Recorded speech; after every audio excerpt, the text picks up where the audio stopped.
This game, Sicilian defense and knight c3. This is close Sicilian, knight c6, bishop knight d4. That's good. Bishop back to c4, and we play e6. So we are setting up this structure, and later we can push the d pawn to kick the bishop. Knight f3, knight f6, d3, d5. Good. So now black has built up a slight advantage on the board because we have good control of the center, and also we have quick development of the pieces. The bishop has to retreat to b3 and bishop e7. So I will actually trade out knight with the bishop because later I can push the d pawn. If I don't take the bishop, I think white could take our pawn and the d4 pawn. Like for example, bishop e7 after exchange. I'm a little bit worried about the d4 pawn. Maybe we can push e5 to protect the pawn, but once white play f4, I feel like the d4 pawn will become a target. So, and another thing is if I trade the light square bishop, first of all, the light square bishop is still attacking our center. So it's a good deal if we trade the knight with the bishop, and we can push the d pawn. Once we push the d pawn like this, and we can expand our space at the queen side. So in this opening, it's very likely that black launch attack on the queen side, because if you look at the pawn structure, even like this, so black has two pawns up at 5th rank at the queen side. And if you look at the king side, the pawn position is quite low, and it's also very hard for us to push the e pawn to e5. If we cannot push the pawn to e5, we cannot, or it's very hard for us to develop like bishop or queen to king side to attack the white king. But on the other side, if we can push the d4 pawn, so if we look at the pawn structure, queen c7, b5, bishop b7, so and also look at this bishop aiming at this diagonal and aiming for like push a c pawn. So it's easier for black to attack the queen side. And that's the reason I would trade the knight with the bishop. So bishop e7, castle, rook e1. White is going to probably open up the e file or push the e pawn. So what should we do? I still think we should take the bishop, and after exchange push the d pawn, and we can try a couple of moves. If knight to e2, so first of all, it's very hard for white to push the d pawn, and also if you look at the c3, the downside with c3 is these two pawns will become weak. So white should be very cautious pushing the c pawn. And also, as I said, black has greater space than white at the queen side. If you take the d4 pawn, let's assume that the pawn is safe. When we open the c file, it actually favors black because black has greater space at the queen side. So my point is, black will have better control of the queen side than white. And so yeah, after 92 we can, for example, play a5, later b5 and bishop b7. And white, what would white do? If white plays e5, we can move the knight to d5. This square is really good, and it's a center.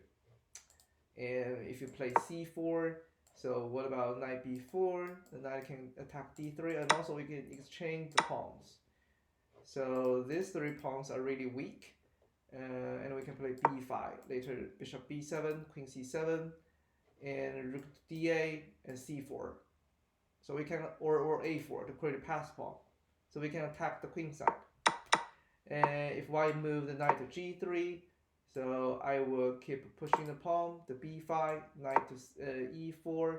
We can develop bishop. Do we need to worry about knight g5? I don't think so. We can kick the knight because white doesn't have a light square bishop. So it's really hard for white to attack on this diagonal. The knight has to go back, and we can move queen c7. And as I said, once we are ready, rook to d8, knight b6, we can push the c pawn. So this is how we can attack on the queen side.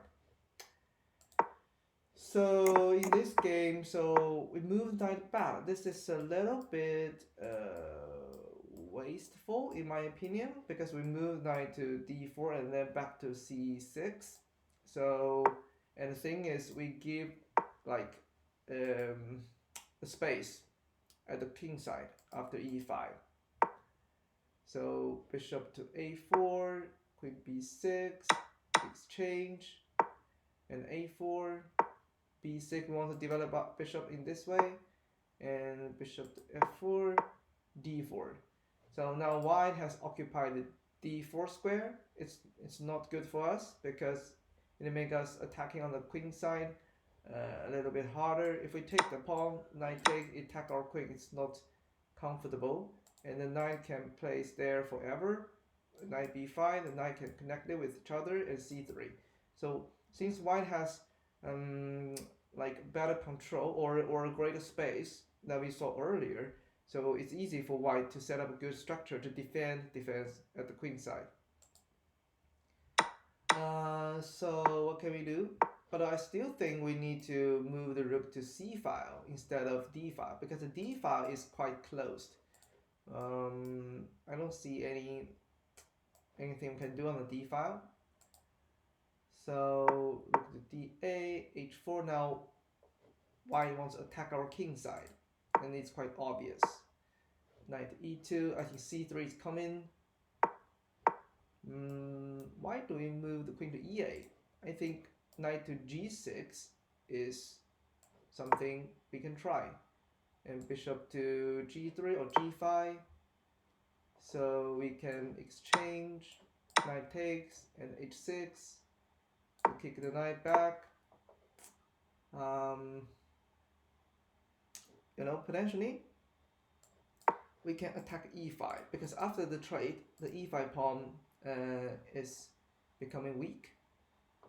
So maybe c3 to connect the pawns. Bishop a6. I mean, our bishop is quite stuck in front of a pawn, so if we can trade with the knight, I think it's a good deal. h5, and we can move the knight back to e7, later to f5, and we can move the rook c8. We can attack the queen side or the c file. So yeah, that could be another plan. We move queen to e8. I don't see what is the reason behind it, to be honest. c4, we close the queen side. It makes us very hard to attack on the queen side. Bishop to d2, we take the pawn. But this move is a mistake, because if white wants to attack our king side, we need to be very cautious when we winning a pawn, because winning a pawn is only opening up the file for our opponent. Take, queen to g4, yes, and also I think we will lose a pawn. Take another pawn, queen to f8, but this file is so dangerous for us. We cannot do anything about it because the h file is open. Bishop to g5, bishop f6, and rook h1. And it's very hard to defend, to be honest. And we cannot do anything on the queen side. It's very unfortunate that we close the queen side and we don't get enough space to attack. Okay, yeah, then we resign. Yeah, because yeah, this is unstoppable. And that's it.